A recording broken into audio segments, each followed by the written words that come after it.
Okay, Arkansas, his alma mater. Oh, this one's easy. In or out? This one's easy. I just want you to be close to this touchscreen so people can send you pictures after you put them somewhere. We know where they're going. We know where they're going. They're going right here. Just stick them on a team. Stick them on. They've done work. Okay, they don't have any of the bad losses you look at. Only the good wins.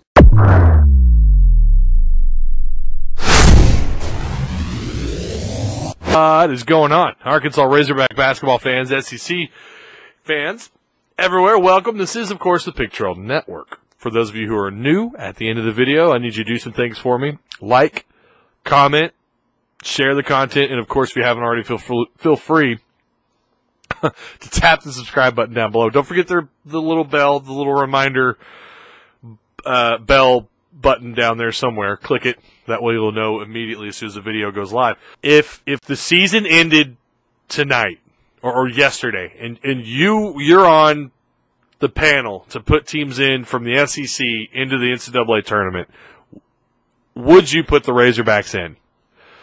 Now here's the pros and the cons. The pros, I mean, you should have beaten Oklahoma by double digits. Look how good they look. That's a gift that just keeps on giving. I mean, Oklahoma looks like a Final Four basketball team right now. Arkansas controlled them at a neutral site, should have won by more. They beat Minnesota, who was ranked, and Tennessee, who was ranked. All three of those teams should be tournament teams. Those are high RPI victories. Downside, you got blown out on the road against Houston. You got blown out at home, or you got blown out on the road against Houston, then you got blown out in Fayetteville at Bud Walton to LSU, who's kind of a bubble tournament, I would say, is right now is a bubble tournament team. And then you also have that nasty little 3-game losing streak that Mike Anderson doesn't see very often. Fortunately, those losses also, they're not low RPI. They're not bad losses. So with those three pros and cons, here's what I would say. I would say, yeah, no duh, they're in. Why? Because you don't have a single bad loss. Okay? You didn't lose to some no-name team this year. You even blew out several of them. You looked good in the PK tournament. You beat two really good teams at home. No matter how you did it, you did it. They handled Minnesota. And then you found a way to beat Missouri tonight, okay, or last night. I would say they're in. I'm wondering what you guys would say, because there are a lot of you. I've read some of the stuff. Again, you guys know how I am. I'm a creature of habit. I'm going to look at what you guys are saying on social media, and a lot of it is this team doesn't deserve, they're not going to make the tournament, blah, blah, blah, blah. I'm curious what you think right now. Now, saying all that, is Arkansas in a situation down the stretch where if they lose one more game, like, let's say, for example, against Ole Miss, a game you're expected to win, if they lose that, do they put themselves in a situation where later on every game is a must-win? No, they're not, because again, that would be your only bad loss of the year. Looking at the rest of the season, and when you consider the RPI of these teams and your own RPI, I really think, back in the day it used to be 22, 23 wins, you were in. I think this year that could be the case for the SEC. Maybe I'm wrong. I want to know what you guys think. Let me know down below in the comment section. But I think they could be somewhere just north of 23, 24 wins, because I think the SEC hopefully is going to get the respect that it deserves, and you're going to see 6 or 7 teams in the NCAA tournament.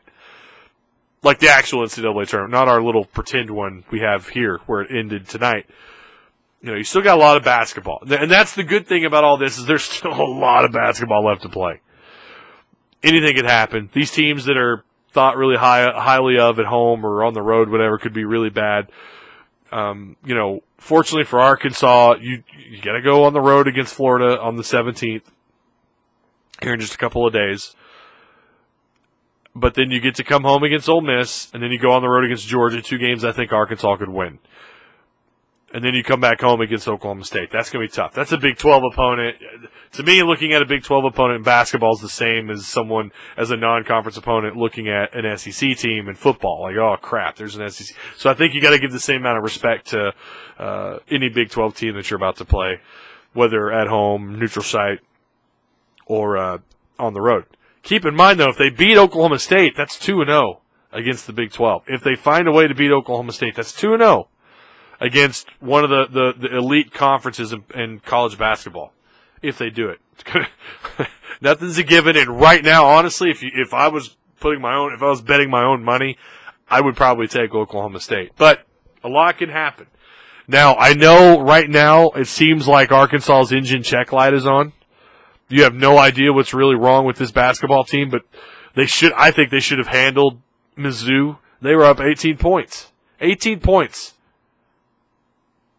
And that lead just, it was gone in no time. And then you saw what happened in the second half. Mizzou just wouldn't go away. Arkansas couldn't put a lid on it. And that's when you look at the Mississippi State and Auburn and LSU games, it was all kind of the same thing. And it got so bad against LSU when you're shooting as poorly as they were from the floor. A bubble NCAA team like LSU in Bud Walton ran away with that game. There's definitely the engine check light is on. The tire pressure monitoring system light, your TPMS light, it is on. You don't know which tire it is. Isn't that crazy? Why do they put those things in there if they don't tell you which mine doesn't? Maybe yours does. Maybe your car's fancier than mine. But that engine check light's on. You have no idea. You know your car's acting funny. It's time to get it fixed. I think Mike Anderson needs to take this car to the shop and get it checked out because there is something going on. It could be a number of things we could talk about. That's a whole other video. We could talk about maybe Barford making, the 35 minutes they're getting is too much. Maybe it's the bench that has just been awful this year. Gafford's inability to shoot free throw. Well, this team as a whole can't other than Macon, the free throw shooting has been, there's a lot of things that need work here. So, and hopefully they get it fixed. We've seen Mike Anderson do that before.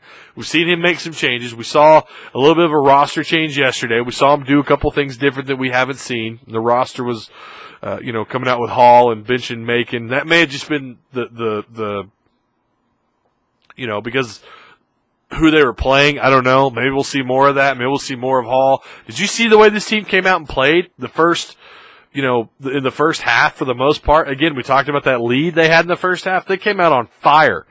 They were aggressive up and down the court. Mizzou looked lost. That's how they got behind almost 20 points, and then it just fell apart for Arkansas. Okay, that's it. Thank you guys so much. Like, comment, share, subscribe, all that wonderfully cool stuff. We'll try and have some more content out. We got football stuff coming up. We've got to talk about recruiting. We need to get caught up there. So, keep a lookout for those videos, and we'll see you around until the next video. Okay? Peace.